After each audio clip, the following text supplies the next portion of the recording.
sa panayam nga po ngayong umaga. Kahapon po kasi kausap namin si Ma'am Mary Zapata ng grupong CTAP sa trucking industry po ito. Mayroon lang po silang naipahatid ulit sa atin. Though ito pong problema na ito, matagal ng sakit ng ulo ng mga nasa trucking industry. Gusto po sana nila, ngayon na masakit na ang ulo nila dito sa patuloy na pagtaas ng presyo ng gasolina, sana naman daw kahit papano maging trucker-friendly yung proseso ng pagbabalik po ng containers dyan sa port area. May mga pagkakataon daw po kasi na nahihirapan sila na ibalik yung containers nila dyan sa ports sa mga hindi rin malamang dahilan. Though sinasabi, natitenga daw kasi yung ibang containers dyan sa Pantalan. Para lang po mas klaro, mas ma-explain nyo sa mga tao kung ano talagang dahilan. Attorney Jay, ano nga po ba kasi ang rason kung bakit nahihirapan pong magbalik ng containers itong mga nasa trucking industry? Okay po, Ma'am Chacha, nadinig ko po yung panayam nyo kahapon kay Ma'am Mary at siguro po para mas maliwanagan po yung mga nakikinig sa atin, ma-explain ko muna po kung ano po yung mga yung mga bahagi po ng ating sitwasyon dito sa Pantalan.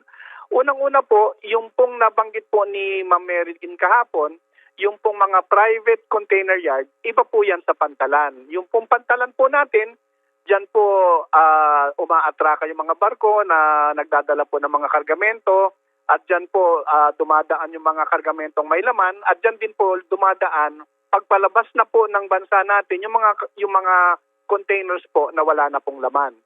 Yung pong mga private container yard, normally po yan po ay ino-operate po ng mga pribadong container yard operator.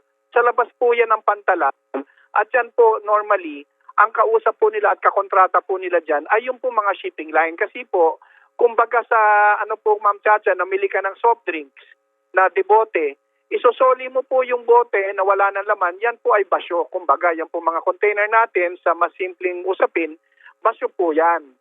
Ngayon po, sa statistics po kasi natin, roughly, sa 3 container po na pumapasok na may laman na iniimporta po natin, ang lumalabas po dyan na may laman lamang ay isa lamang out of 3 at yung pong 2 ay naiiwan po dito sa bansa natin na walang laman at yan po ay medyo may katagalan bago po may i-re-export.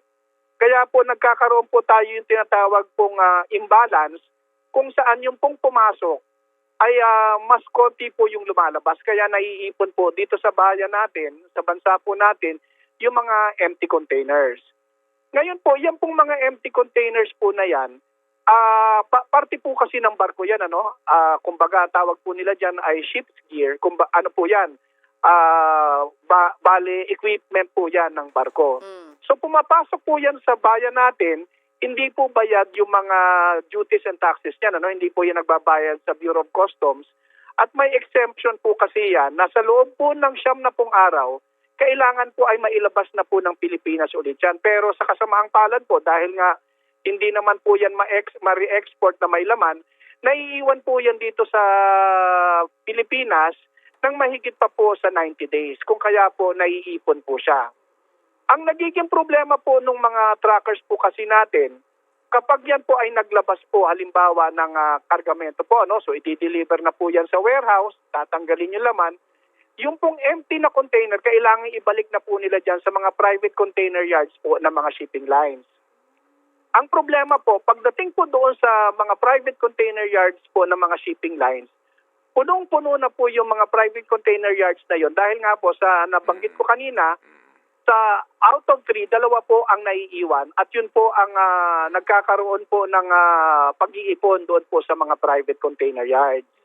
So in the meantime po na hindi po maibalik ng mga truckers po natin yung empty container nila, naiiwan po yan doon sa tinatawag na chassis na nakakabit po sa truck at yung naman pong truck nila ay hindi po makakuha ng ibang kargamento dahil wala pong chassis dahil yung pong container ay nakapatong po doon sa chassis po nila. Okay. So doon po sila nagkakaproblema ngayon. Oo, so Okay, sige. So, go ahead.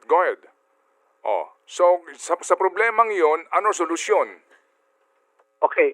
Ganito po Sir Ted, kung maaalala nyo po, siguro ilang taon na din po ang nakalipas, tayo po ay nag-propose po niyan, kung maalala nyo po yung tinatawag na TOP CRMS, na naging malaking balita din po yan, So back in 2022 po, yan po ang talagang naisip nating solusyon at ang kasama po nating naiwan na lang nakatindig po dyan na talagang ipinupush ay si Ma'am Mary Zapata po. Kaming dalawa na lang po ang naiwan dyan noong 2022 na naninindigan na yan po ang solusyon.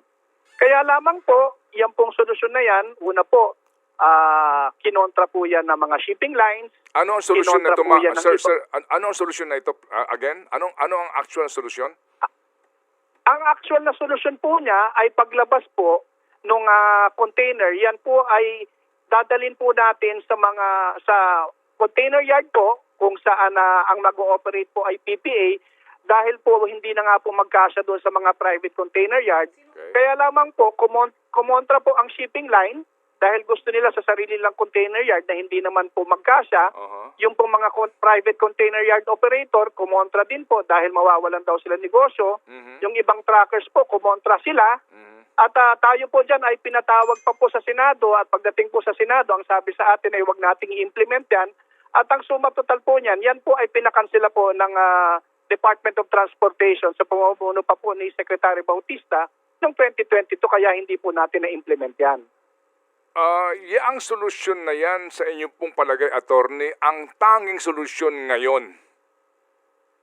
Sa ngayon po, yan po ang tanging solusyon at Okay. ang tayo naman po at ang Bureau of Customs ay nag-uugnayan. Okay. At ang kailangan po din kasi dyan, nasabi ko nga po kay Commissioner Ariel de Pomoceno, na kailangan po maging stricto ang Bureau of Customs din na dapat hindi po patatagalin ng mahigit 90 days yung mga container na yan. At kung yan po ay tatagal ng 90 days, kailangan pong yan ay singilin na ng buwis, kundi man po yan po ay ilitin na ng pamahalaan para unang-una, ilabas ng shipping lines Okay. at yan po ay mapakinabangan na din po. Okay. Mawawalan ng negosyo ang mga private port operators kasi yung renta sa space, ganun ba yun? Opo, correct ko lang po, Sir Ted, private container yard po. I'm sorry.